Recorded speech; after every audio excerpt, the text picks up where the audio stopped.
మీ ఎలాంటి వ్యాపార ప్రకటనలకైనా వెంటనే మా ఛానల్ సంప్రదించండి. ఓం శుభంకర్యే నమః.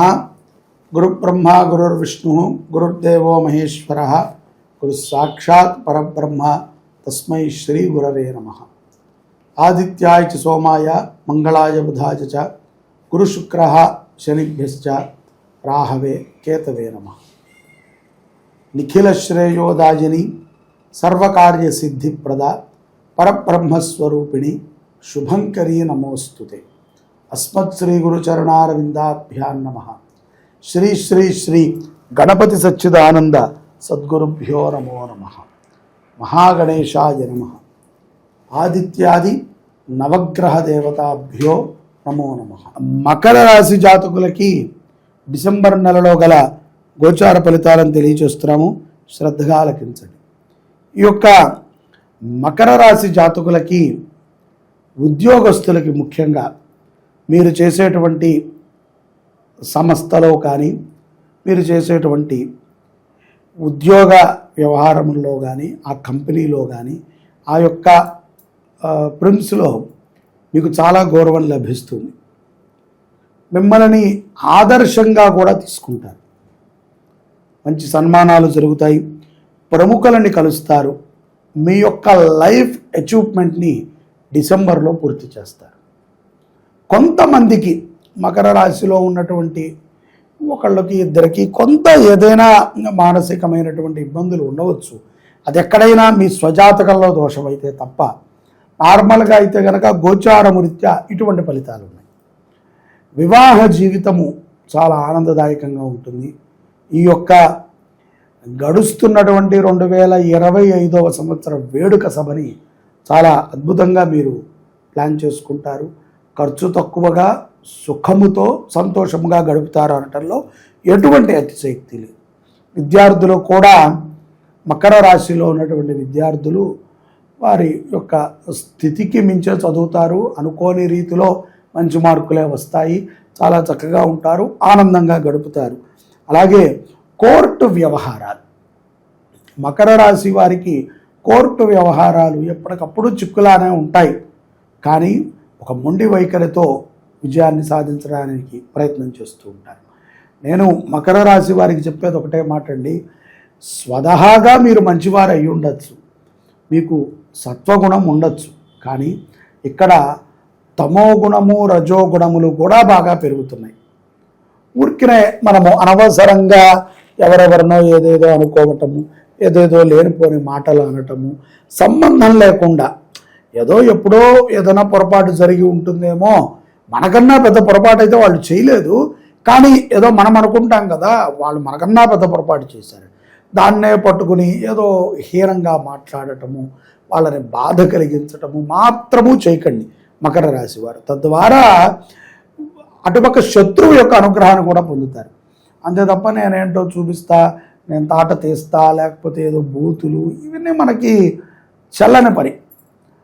స్వతహాగా మీకు అటువంటి లక్షణాలు ఉంటే కనుక ఈ యొక్క గోచారమృత్యా ఈ ప్రభావం ఉంది కాబట్టి అది కూడా కలిసి ద్వితీయార్థంలో కొంత ప్రమాదాలను తెచ్చిపెడుతుంది. కుటుంబంతో వైరాన్ని కూడా తెచ్చిపెట్టవచ్చు. కాబట్టి జాగ్రత్తగా ఉండండి. కుమార్తె విషయములో వినకూడనటువంటి ఒక మాటను వింటారు. అది నమ్మాలా వద్దా అనేటువంటి ఒక చిన్న సంశయంలో కూడా ఉంటారు. కంగారు పడకండి, విచారణ చెయ్యండి. చేసిన తరువాత నిదానంగా గట్టిగా మాట్లాడినా సుఖం లేదు కదా. ఎందుకంటే మన పెంపకాలు అలా ఉన్నప్పుడు మనం గట్టిగా మాట్లాడి మనం బాధపడాలి. ఏముంది నేను చెప్పేసుకుంటా లేదని, ఇవన్నీ ఊరికనే ఆర్టిఫిషియల్గా చెప్పడానికి బాగుంటాయి. ఎవరి కోసం ఎవరు ఉంటారు. కాబట్టి కొంచెం నిదానంగా ప్రయత్నం చేయండి. ఒక్కొక్కసారి మనం కంటితో చూసింది కూడా తప్పై ఉండొచ్చు. ఒక్కొక్కసారి మన చెవులతో విన్నది కూడా శబ్దము తేడాతో మనం తప్పుగా విని ఉండొచ్చు.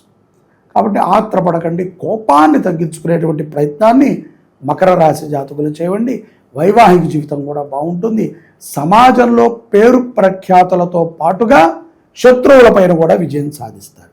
ఇక్కడ నరఘోష అనేటువంటిది ద్వితీయార్థంలో బాగా వెంటాడుతూ ఉంటుంది. బాగా దానివల్ల ప్రతిదాని మీద కూడా కోపం రావటము, చికాకు పడటము, నవ్వుతూ ఉండేటువంటి వారు ఒక ఏడుపు ముఖంతో ఉండటము, ఏదో బాధ, జేబులో డబ్బు ఉంటుంది, బ్యాంకులో బ్యాలెన్స్ ఉంటుంది, బయట డ్రైవర్ ఉంటాడు, కారు ఉంటాడు, కానీ అసంతృప్తి. దేనికయ్యా అంటే కనుక తెలియనటువంటి అసంతృప్తి. కాబట్టి లాభాలను తెచ్చేటువంటి పనులు చేయండి. ముఖ్యంగా పురాణమైనటువంటి దేవాలయాలు దర్శించండి, పాత దేవాలయాలకి వెళ్ళండి, దర్శనము చేయండి. అక్కడ ఏదైనా ఒక అర్చకుడికి కానీ ఆ దేవాలయానికి కానీ ఏదైనా మంచిగా వారికి సహకారం అందించడం, ఆ గుడికి కావాల్సినటువంటి వసతులను ఏర్పాటు చేసేటువంటి ప్రయత్నం చేయండి. మీ ఊళ్ళో కానీ మీ గ్రామంలో కానీ మీ ఇంటి పక్కల కానీ మీ చుట్టుపక్కల కానీ ఎక్కడైనా సరే ఏదైనా దేవాలయం ఉంటే ఆ దేవాలయంలో అర్చకులకి సంభావనని ఇవ్వండి. అర్చకులని కాపాడుకోకపోతే గుడులు రేపొద్దున ఉండవు. అర్చకులు అంటే అర్చకులే. ఇప్పుడు ఎవరు పడితే వాళ్ళు వచ్చి మేము అర్చన చేస్తామండి అంటారు, అది కాదు. అర్చన విధానాన్ని మీరు తెలిసినటువంటి బ్రాహ్మణులకి, గుడినే నమ్ముకుని ఆధారంగా ఉన్నటువంటి వాళ్ళు చాలామంది గుడి ఏముంది ఒక పార్ట్ టైం ఉద్యోగం లాగా చేస్తున్నారు, మిగతా టైంలో అంతా కూడా వాళ్ళ వ్యాపారాలు చేసుకుని ఖాళీగా ఉంటే 9ంటికో 10ంటికో ఒకసారి వెళ్ళి గుడి తెరిచి ఆ దీపం పెట్టి అక్కడికి వచ్చిన నలుగురితో మాట్లాడి వచ్చేస్తున్నారు. అటువంటి వారిని కాదు. కాబట్టి కొంచెం అర్చకులను కాపాడండి. తృతీయార్థంలో ఆరోగ్య పట్ల శ్రద్ధ తీసుకోండి, ప్రాణాయామం ఎక్కువ చేయండి. అలాగే పురాతనమైనటువంటి గుళ్ళని దర్శించటము, అక్కడ దేవాలయాలను అభివృద్ధి చేయటం ద్వారా మీకు ఎంతో ప్రశాంతత లభించడమే కాకుండా పాప ప్రక్షాళన అవుతుంది. పోలీస్ స్టేషన్ కేసులు కానీ అక్రమ సంబంధాలకు సంబంధించినటువంటి విషయాలు కానీ కొంత చైతన్యముగా ఉండండి. తొందరపాటుతో నిర్ణయాలను తీసుకోకండి. ఓకే టకటకా మనం మాట్లాడేసాము, ఇంకేముంది మనం చెప్పేసారులేని, మనకు అందరూ తెలిసిన వాళ్ళే ఉన్నారని.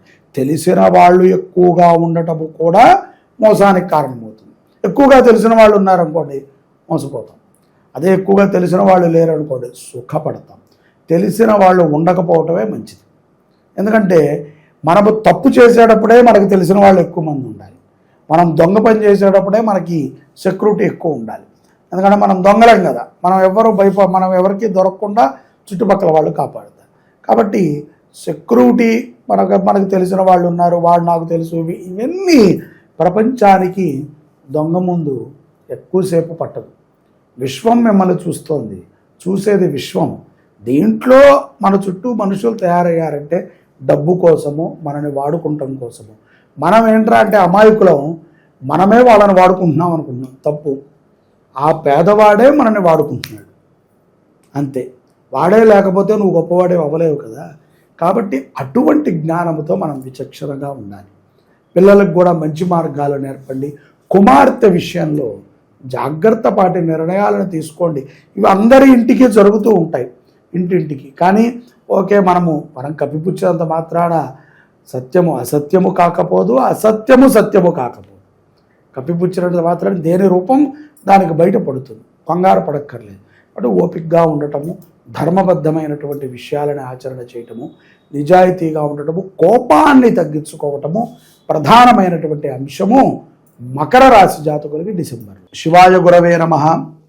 ఈ యొక్క మార్గశిర మాసము చాలా విశేషమైనటువంటిది.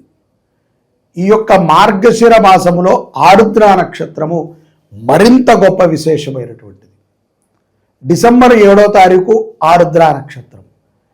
ఈ రోజున శివుడు జన్మించినటువంటి, అంటే శివుడిని బ్రహ్మ విష్ణువు పరమేశ్వరుడిగా గుర్తించినటువంటి రోజు. దీనికి చరిత్రలో చాలా గొప్ప పురాణాన్ని నిక్షిప్తం చేసి పెట్టారు. శివ పరంపర ప్రారంభమైనది ఎప్పుడయ్యా అంటే మార్గశిరములో వచ్చినటువంటి ఆరుద్ర నక్షత్రం. ఆ నక్షత్ర ప్రమాణం, అందుకనే ఇది శివుని యొక్క జన్మ నక్షత్రము అంటారు. ఇప్పుడు ఒక్క శివరాత్రి మనము జాగారం ఉండి శివనామస్మరణ చేస్తేనే కోటి జన్మ కృతం పాపం అంటున్నాం. అలాంటిది మార్గశిర మాసములో ఆరుద్ర నక్షత్రము రోజున శివ దర్శనము చేసిన, శివస్మరణ చేసిన, శివుడికి అర్చన చేసిన, శివాభిషేకాన్ని చూసిన, శివుని యొక్క నామాన్ని విన్నా మనకి పునః భూలోకం మీదకి వచ్చే అవకాశం లేదు. ఎందుకంటే అంత గొప్ప పుణ్యం. మార్గశిర మాసములో ఆరుద్ర నక్షత్రానికి అంత పుణ్యం. అటువంటిది శ్రీ శుభంకరి దేవస్థానంలో డిసెంబర్ 7వ తారీఖున స్వామివారికి ఉదయం ఏకాదశ రుద్రాభిషేకాన్ని చేస్తున్నాం మహాన్యాసపూర్వకంగా. దానితో పాటుగా నందీశ్వరుడికి కూడా చేస్తాం.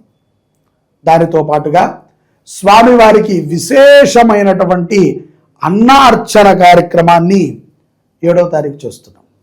మార్గశిర ఆరుద్ర నక్షత్రము డిసెంబర్ 7వ తారీఖు అన్నార్చన, ఏకాదశ రుద్రాభిషేకము, మృత్యుంజయ సహిత రుద్ర హోమాన్ని మన దేవాలయంలో మనం చేసుకుంటున్నాం.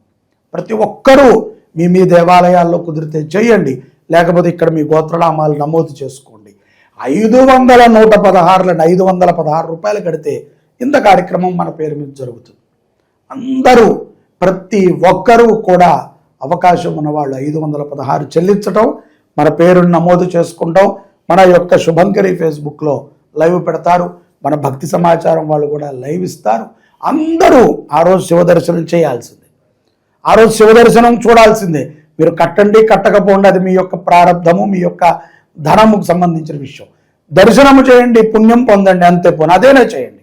చూడండి, ఫేస్బుక్లో చూడండి, యూట్యూబ్లో చూడండి, లైక్ చేయండి, ఒక నమస్కారం పెట్టుకోండి, చాలు. శివ దర్శనం అంత పుణ్యం. మార్గశిర ఆరుద్ర నక్షత్రము అది రేపు డిసెంబర్ 7వ తారీఖున. అందరూ కార్యక్రమంలో పాల్గొనండి, పరమేశ్వరుడి యొక్క సంపూర్ణ అనుగ్రహాన్ని పొందండి. జై శుభంకరి.